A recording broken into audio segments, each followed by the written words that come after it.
China's first granular water-soluble fertilizer, Cocoa is exported to 46 countries. Hello everyone, this is Sunny. Today I came to the onions in Philippines, and this field onions use the cocoa. Next, let's look at together the cocoa's effect. Philippines farmers usually like the small onions. I want to interview our farmers. So this is our farmers. Hello, Mr. Friday. Hello po. I want to interview you. I found that in Philippines, the farmers really like the small onions. Can you explain the reason? Ganito kasi yun, pag ang taniman ng sibuyas ay paulit-ulit na yan, at tinataniman ng sibuyas, nagiging acidic na yung lupa, kaya halos hindi na lumalaki yung yung sibuyas. Mahirap palagaan na, mahirap palikin. Oh, okay, I see. So, this how many hectares how you plant, and these are all used the cocoa? Yung lang, yung maihinang lupa lang, mga acidic lang, yun lang ginagamitan.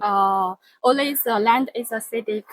Our Mr. Friday is using the cocoa. I want to know, how did you use the cocoa?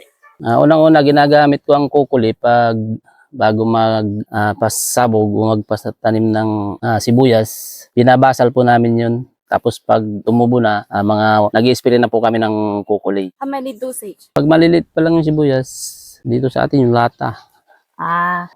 Isa lang muna. Kasi pag yung traditional na fertilizer, pag hindi na pag acidic na yung lupa, halos hindi na kinakain yung abono. Kaya kailangan gumamit ng kukuli para mapaganda yung tanim o para kainin yung ibang fertilizer siguro, ganun. Why the cocoa has good effect?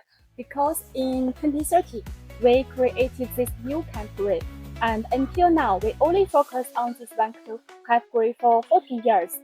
Cocoa not only contains NPK, but also amino acids such as fish protein, polyglutamic acid, polyaspartic acid, and all kinds of nutrients helpful for bacteria. So it is comprehensive nutrients. So Mr. Friday, are you satisfied with cocoa's effect? Nasiyahan po ako. Kasi yung mga hindi ko napapalaki na sibuyas, pag gumamit ako ng kukuli ay gumaganda po yung pananim na sibuyas. Tatangkilikin ko po yung kukuli kasi lalo nga yung lagi nang natataniman yung lupa. Kailangan talaga yung kukuli para magpaganda yung pananim. 1, 2, 3, go. Kokoli, magaling.